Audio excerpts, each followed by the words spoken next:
اعوذ باللہ من الشیطان الرجیم بسم اللہ الرحمن الرحیم توکلت علی الحی الذی لا یموت افوض امری الی اللہ ان اللہ بصیر بالعباد وما توفیقی الا باللہ الاستدلال علی جواز الترخیص ربما یستدل علی جواز الترخیص ببعض الروایات منہا کل شین ہوا لک حلال حتی تعلم انہ حرام بعینہ وجہ الاستدلال ان قولہ بعینہ تاکید للضمیر فی قولہ انہ فیکون المعنی حتی تعلم انہ بعینہ حرام فیکون مفادہ ان محتمل الحرمت ما لم یتعین انہ بعینہ حرام فہو حلال فَيَعُمُّ الْعِلْمَ الْإِجْمَالِيَّ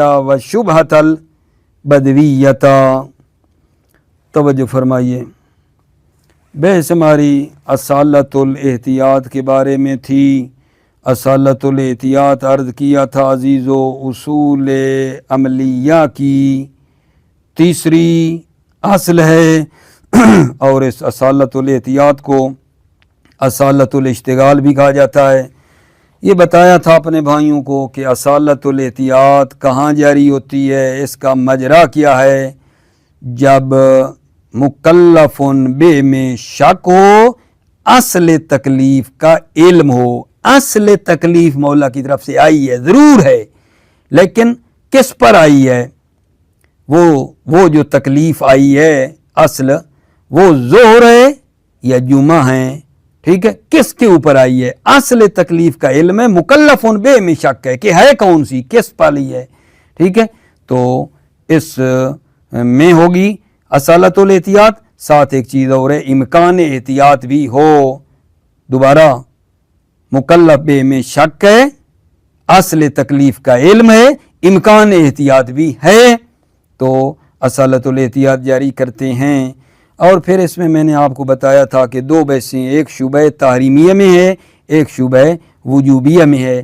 اچھا، وہ جو شبہ تحریمیہ میں ہے نا، وہ بھی شبہ موضوعیہ تحریمیہ، شبہ موضوعیہ تحریمیہ میں ہے، یعنی ٹھیک ہے، شبہ موضوعیہ تحریمیہ جو ہے یا وہ معصورہ ہے یا غیر معصورہ ہے، شبہ موضوعیہ ٹھیک ہے تحریمیہ معصورہ۔ معصورہ یعنی اس کی اطراف تھوڑی ہیں، دو ہیں یا دو سے مثلا تھوڑی زیادہ ہیں، لیکن ہیں بالآخر منحصر ہیں، وہ معصور ہیں، وہ مطلب ہے تھوڑی ہیں اس کی شبہ غیر معصورہ کے مقابلے میں، کہ جیسے مثلا فرض کریں شبہ غیر معصورہ، جو بعد میں بات کریں گے، کہ فرض کریں 1000 برتن ہیں، ان میں سے ایک برتن نجس ہے، 1000 میں سے ایک برتن نجس ہے، یا 10,000 میں سے 10,000 میں سے ایک برتن نجس ہے، جس کی پتہ ہے وہ مثلا کون سا برتن ہے، ٹھیک ہے، تو وہ شبہ غیر معصورہ ہے۔ شبہ یا معصورہ ہے یا شبہ غیر معصورہ ہے۔ ہم نے جو درس میں پیچھے پڑھا تھا وہ تھا شبہ معصورہ کے بارے میں، کہ شبہ معصورہ کا کیا حکم ہے۔ دلیل یہ مثلا بیان کر رہے تھے کہ مثلا ایک دلیل آئی ہے، ٹھیک ہے، حرمت پر، اجتنب ان نجس، اس دلیل کا جو اطلاق ہے وہ مورد علم اجمالی کو بھی شامل ہے۔ اجتنب ان نجس، یہ دلیل مورد علم اجمالی کو بھی کہتی ہے، جہاں دو میں سے ایک نجس ہے کہتی ہے یہ دلیل اجتنب ان نجس۔ اجتنب ان نجس تفصیل کو بھی شامل ہے، جہاں پتہ ہو یہ برتن نجس ہے، اور جہاں دو میں سے ایک نجس ہو وہاں بھی یہ اطلاق دلیل مطلق اجتنب ان نجس کہتی ہے، اس علم اجمالی میں بھی اجتناب کرو۔ ٹھیک ہے، تو اس کے بعد ہم نے کہا کہ اچھا یہ دیکھو شبہ معصورہ کا حکم کیا ہے، اس میں قاعدہ اولیہ یعنی قطع نظر از روایات، اس شبہ معصورہ کا کیا حکم ہے، قاعدہ اولی کیا کہتا ہے، روایات سے قطع نظر۔ پھر دوسرا یہ مسئلہ ہے ہمارا کہ قاعدہ ثانویہ یعنی روایات کیا کہتی ہیں، شارع کیا کہتا ہے، قاعدہ ثانوی کی یہ بات ہوتی ہے تو شارع کی طرف اشارہ ہے۔ تو قاعدہ اولیہ بقطع نظر از روایات، ٹھیک ہے، قاعدہ اولیہ کہتا ہے مخالفت قطعیہ اور احتمالیہ ہر دو حرام ہیں۔ شبہ معصورہ میں، ٹھیک ہے، مخالفت قطعیہ بھی حرام ہے، مخالفت احتمالیہ بھی حرام ہے، ٹھیک ہے۔ کیا مطلب ہے آقا جان مخالفت قطعیہ کا؟ یعنی وہ ساری جو اطراف ہیں سب کو بندہ استعمال کر لے، ٹھیک ہے، دو برتن ہیں، دونوں میں سے ایک نجس ہے، ہم دونوں کو استعمال کر لیں، مخالفت قطعیہ ہو گئی۔ احتمالیہ دو میں سے ایک نجس ہے، ہم ایک کو استعمال کر لیتے ہیں، لیکن پھر بھی مخالفت احتمالی ہے، شاید یہی نجس ہو، ٹھیک ہے نا۔ قاعدہ اولی کہتا ہے مخالفت قطعیہ بھی حرام ہے اور احتمالیہ بھی حرام ہے، ٹھیک ہے نا۔ یعنی نہ تمام اطراف کا ارتکاب کرنا جائز ہے، نہ بعض اطراف کا ارتکاب کرنا جائز ہے۔ یہ قاعدہ اولیہ اس میں یہ کہتا ہے، چونکہ ہم نے کہا ہے کہ مقتضی موجود ہے، معنی مفقود ہے۔ مقتضی موجود ہے، مقتضی موجود ہے، یعنی یہ جو دلیل ہے اجتنب عن الخمر، یہ خمر معین کو بھی شامل ہے اور وہ خمر جو مردد ہے، دو اناء میں سے کوئی ایک ہے، اس کو بھی شامل ہے۔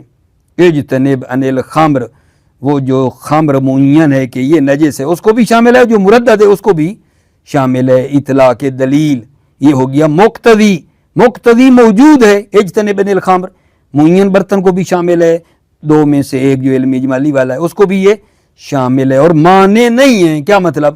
یعنی عقل منع نہیں کرتی ہے کہ یہ جو حرام ہے اور مشتبہ ہے دو میں سے ایک میں، دو امروں کے درمیان، اس سے اجتناب کرنے کو عقل منع بھی نہیں کرتی ہے، ٹھیک ہے۔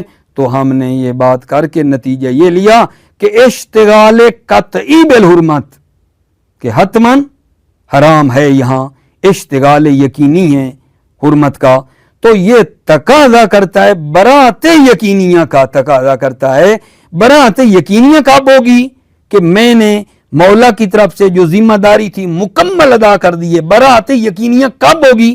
جب میں کیا کروں آقا جان؟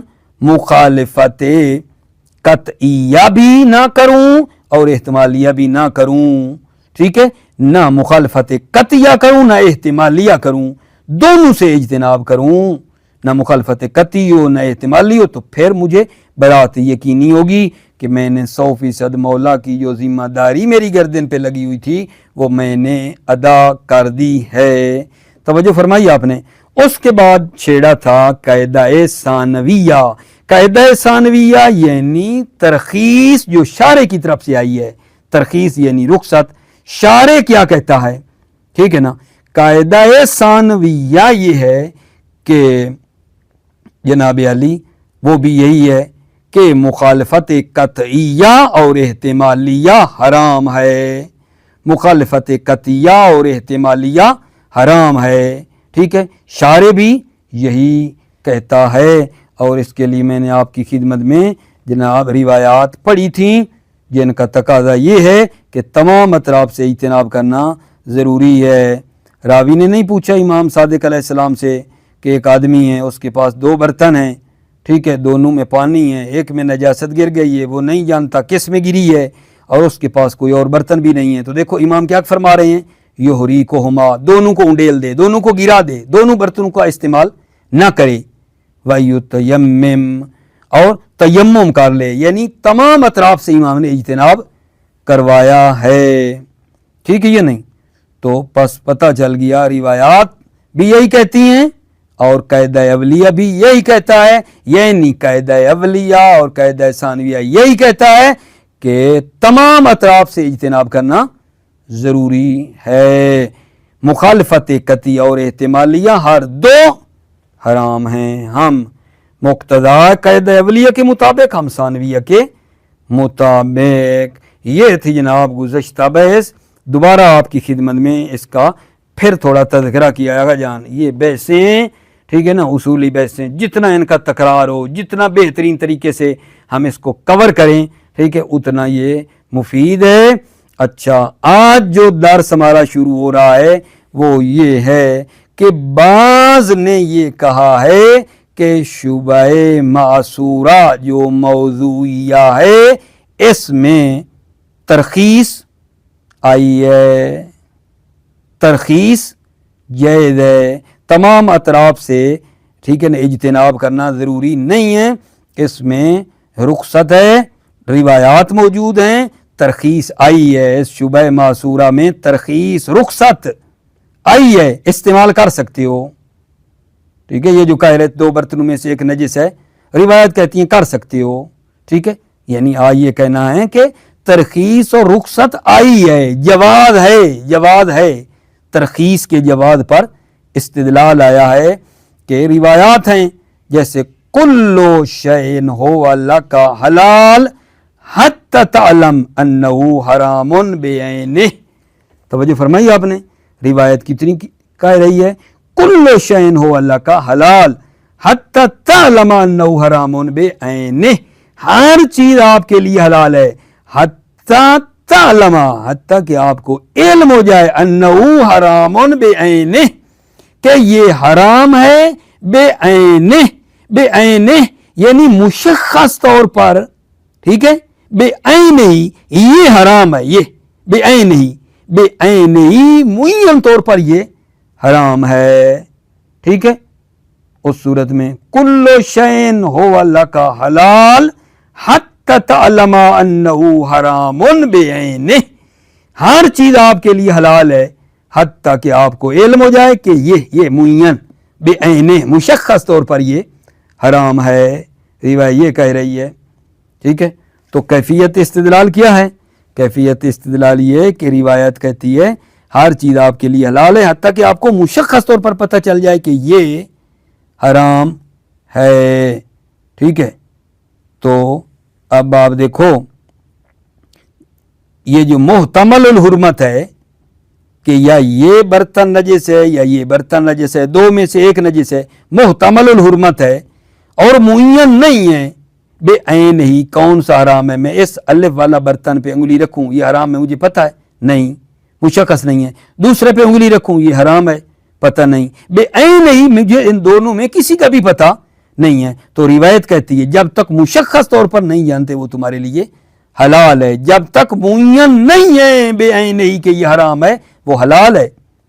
یہ روایت علم اجمالی کو بھی شامل ہے اور شبہ بدویہ کو بھی شامل ہے, کیونکہ یہ کہتی ہے کل شیء والا کا حلال تعلم انہ حرام بعینہ, ہر چیز آپ کے لیے حلال ہے تاکہ آپ کو علم ہو جائے کہ یہ خاص طور پر حرام ہے. یہ روایت کہتی ہے محتمل الحرمت جب تک معین نہیں ہوا, بعینن مشخصاً معین نہیں ہے, محتمل الحرمت ہے, وہ کیا جان وہ حلال ہے. اور یہ روایت علم اجمالی کو بھی شامل ہے اور شبہ بدویہ کو بھی شامل ہے. یہ روایت علم اجمالی میں بھی چونکہ مشخص نہیں ہوتا, علم اجمالی میں بھی 2 میں سے ایک نجس سے مشخص نہیں ہے, شبہ بدویہ میں بھی چونکہ مشخص نہیں ہوتا, لہذا ترخیص ہے, جائز ہے, استعمال ہم کر سکتے ہیں ٹھیک ہے. اس کا جواب دو جناب, اس کا جواب دو اس روایت کا. فرماتے ہیں جواب دیتے ہیں جناب ہم فراری نہیں ہیں, ہم بھاگنے والے نہیں ہیں, ہم کوئی بھاگنے والے میں سے نہیں ہیں. جواب یہ ہے کہ بھائیو ایک بات کا غور کرو ٹھیک ہے یہ نا, روایات کا ایک ٹکڑا لے کر فیصلہ نہ کرو, تمام روایت کو دیکھا کرو. جب بھی کوئی استدلال کرنا ہو تو اس کا ساری روایت صدر و ذیل دیکھنا چاہیے, نہ کہ ایک روایت کا ٹکڑا لے لیں اور بسم اللہ کر کے استدلال کر دیں. یہ تو طریقہ ٹھیک نہیں ہے ٹھیک ہے. فقرہ جو ہے یہ جو آپ نے پڑھا ہے یہ مستقل نہیں ہے, روایت کا مستقل فقرہ نہیں ہے بلکہ یہ تو جز ہے. یہ روایت کل شیء والا کا حلال تعلم انہ حرام بعینہ, یہ فقرہ